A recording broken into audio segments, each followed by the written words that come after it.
Vegas Golden Knights, Nate, okay, they have eliminated the Colorado Avalanche to the Western Conference Finals against the Montreal Canadiens.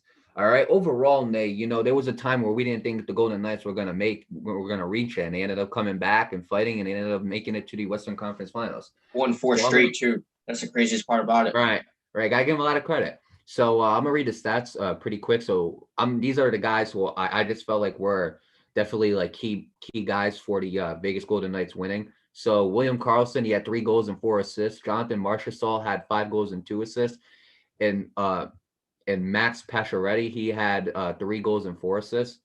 Now going to the goalies, obviously game 1 it was Robin Lehner. He had 30 for 37, which is a percentage of 81 or 0.811%. So obviously not the best game.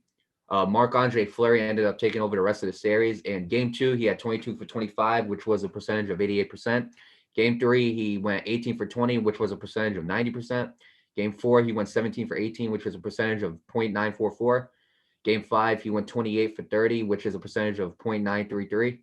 Game 6, he went 30 for 33 with a percentage of 0.909. And then overall, for just for Marc-Andre Fleury, he saved 115 and 126, which is a percentage of 0.912. And then overall for both the guys in general, if you count Robin Lehner, it was 145 out of 163 with a percentage of 0.889. So let me go to a little bit of things that I felt like the Vegas Knights could have did better at. Okay, power plays. You went 2 for 13. They only made 2 power play goals this whole series, so I think that's definitely something that they're going to have to improve on heading into Montreal. Against Montreal, excuse me. They led 2 games in hits. That's it, and then they led 4 out of 6 games in giveaways. Okay, you can't be doing that.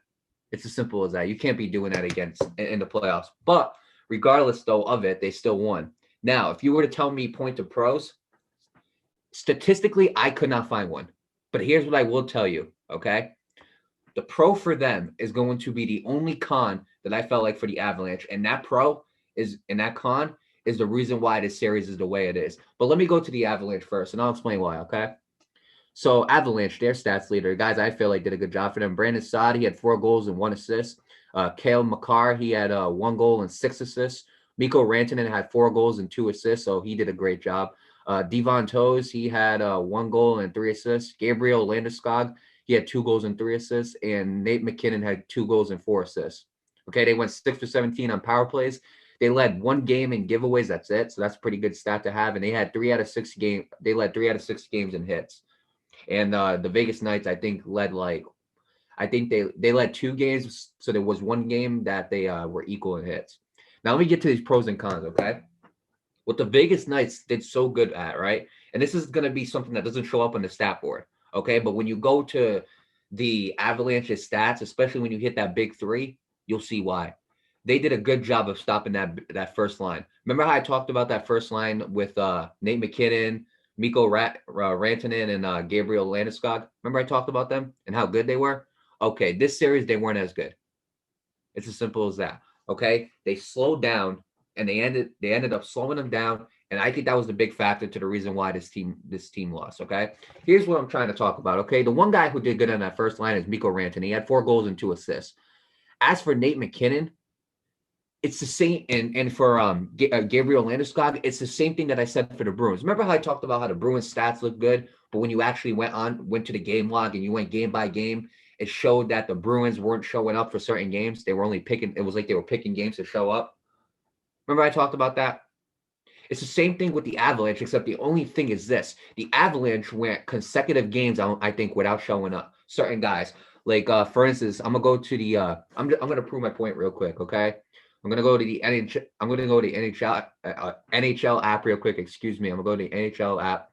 I'm going to go to the game log of Nate McKinnon and Landeskog, and I'm going to prove to you my point. So, basically, Nate, when I go to this, sorry, they're not showing me the, here it is. Okay, ready? So when I go to their actual stats for the game log, okay, and I go to, for instance, I'm trying to find Nate McKinnon. Oh, I'm on. Okay, so when I go to game stats and I go to Nate McKinnon, right? We go to him, and I go to the game log, okay, for the playoffs. I go to it, okay, and I read the stats. Ready? I'm going to read this to you real quick. First game for McKinnon, okay? First game they played, this was the 7-1 game. He had 2 goals and 1 assist, okay? Second game they played, this is when they went 2-0, okay? He had 0 goals and 1 assist, okay? Not that big of a contribution, but he still contributed somehow. For games 3, 4, and 5, Nate, he didn't have a goal or an assist until the last game in game 6 where he had 2 assists. That's a problem right there. Now, I talked about how great Nate McKinnon was in the first round. You heard me. Nate McKinnon was an absolute monster in that first round. Where were you for games 3, 4, and 5? That's what I think really affected you, the fact that he was not there. It's as simple as that. Now I'm going to go to Landeskog, okay? Gabriel Landeskog, okay? We're going to go to his stats real quick. This is where I'm talking about consistent games where you just didn't show up. It's as simple as that. At least with the Bruins, it was, I'm going to show up for this game. This game I'm not, and then the next game I will. You know what I'm saying? That ended up affecting them. But at least with the Bruins, it was like a pattern. As far as Landeskog and Nate McKinnon, it wasn't no pattern, Nate. Okay, it was just flat out consistent games of not showing up. Okay, you go to the first game that they played. Okay, against the Vegas Knights, he had 2 goals and an assist. Good job, right? Game 2, he doesn't show up. He has no goals, and no assists. Okay, game 3, he only has 1 assist. Okay, games 4 and 5, he doesn't have a goal or an assist. Games 4 and 5 were very crucial games, Nate, that they could have won if you just contributed. And then game 6, he had 1 assist. Like where are we here? Like this is my point. When you, and this is what I was talking about, when you stop that first line, okay, for the majority of the series, you can beat them. It was just so hard to do, but I got to give the Vegas Knights a lot of credit. They figured it out, and that was the one pro that the Vegas Knights had, and that was the one con that the Avalanche had, that ended up having the Vegas Knights win the series. They played good defensively against that first line, but you're not going to find that on a stat sheet. I mean, you could, but it's going to be very, very complicated, you know. But you're not going to. But that's my point right there. If you stop that first line of the Colorado Avalanche, which they did, you can stop them from winning the game. They won 4 straight. Why? Because games 4 and 5, even though game 3 they were competitive, for games 4 and 5, or somewhat competitive, depends which one you looked at. For games 4 and 5, they didn't show up. And you might think, and that's somewhere where you think to yourself, hey, if the first line for the Avalanche was played as good as they always did, as they did the whole season for games 3, 4, and 5, then we might be looking at a different result, Nate. But if I were to show you these stats, you probably would have thought the Avalanche beat them, probably swept them. But that's not the case. The case is this. The case is the Vegas Knights did a good job of stopping that first line, and they had to rely on other guys to score. And look, the other guys who did a great job, Nate, were Brandon Saad. He had 4 goals and an assist. Devon Toews, he had 1 goal and 3 assists. You look at Cale Makar, he had 1 goal and 6 assists. So you look at those guys, and they did a very good job. The Vegas Knights, okay, the Vegas Knights. Okay, besides the 3 I mentioned, okay, besides William Karlsson, Jonathan Marchessault, and Pacioretty, besides those guys, Nate, sometimes, let me explain to you something, okay? Sometimes in the NHL, having a team that gets everybody involved and doesn't have like that big leader is almost just as effective as somebody with a big 3.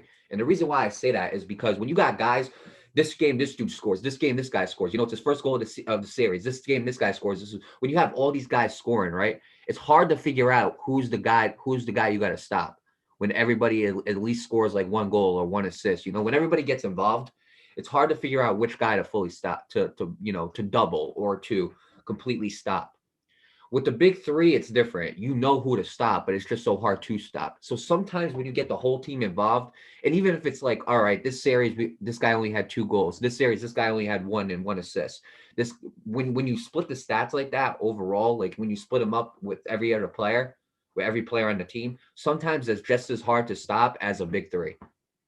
Because everybody's getting involved, so it's hard to figure out who to actually put more pressure on. You get what I'm saying? So sometimes that's just equally as tough to guard as a big 3, you know, like but regardless, I got to give the Knights a lot of credit. They stopped that first line, and I think that was the key to beating this team, was stopping that first line. And they proved me wrong. I thought the Colorado Avalanche were going to win this series.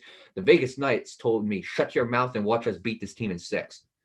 And hey, look, now I got to shut my mouth and watch them go up against the Montreal Canadiens.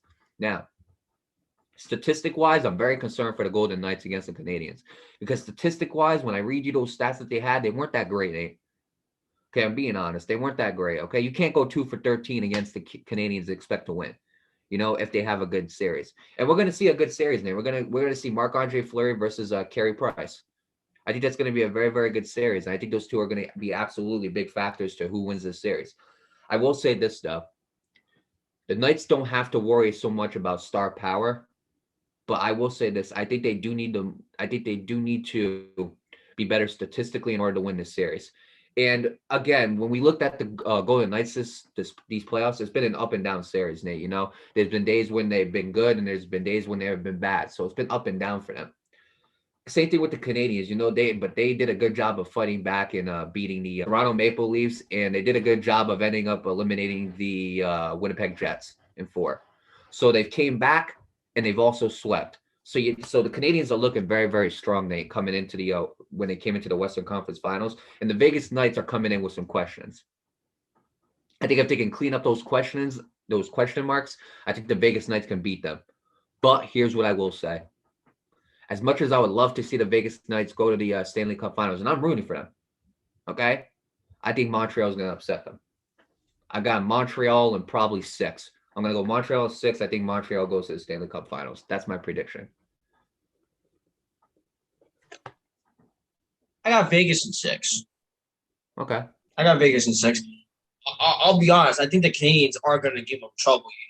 In the goaltending position, you got Carey Price, who, if consistent, is still one of the better goaltenders in the game, and you got Eric Staal, Tyler Toffoli.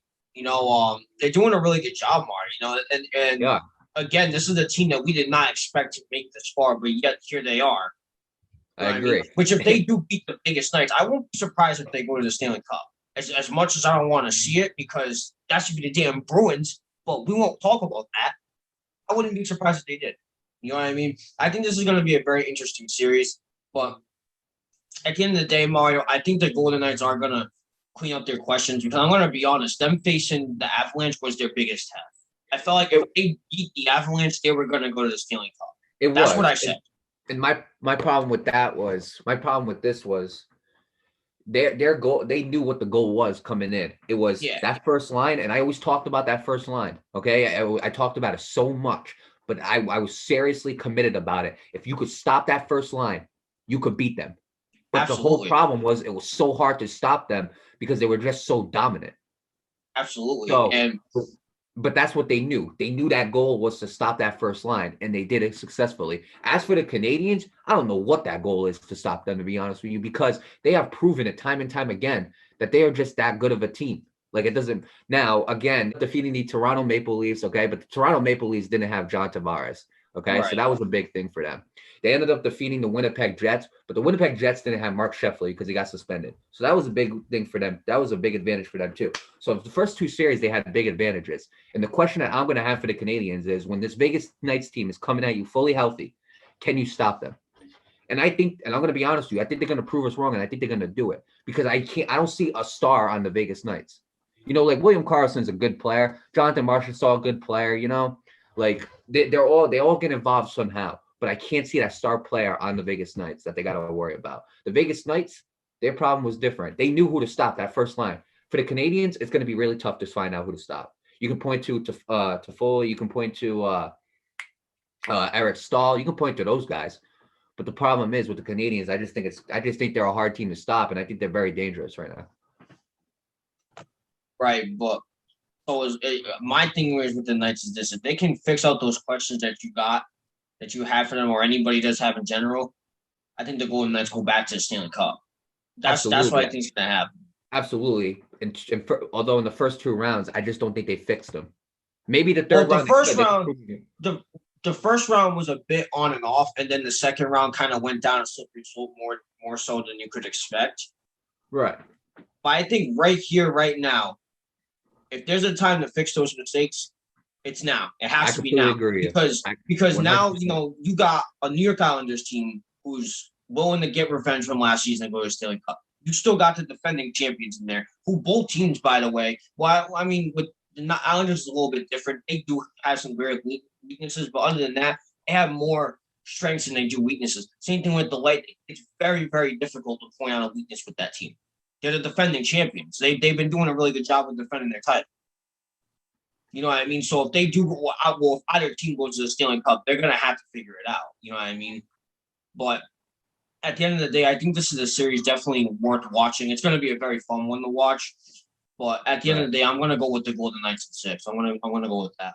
I think I'm gonna go Canadians in 6. But I mean, look, to both teams, the best of luck. Absolutely, what you said is right. If there's a chance if there's any time for the Vegas Knights to fix those question marks, it is now. But in the first 2 rounds, they haven't done it, so I don't know if I can see them doing it now. But they could prove me wrong, just like they proved me wrong against the Colorado Avalanche. Absolutely. But regardless, with that being said, I wish both teams the best of luck. It's going to be a great series, and we'll see what happens, Nate.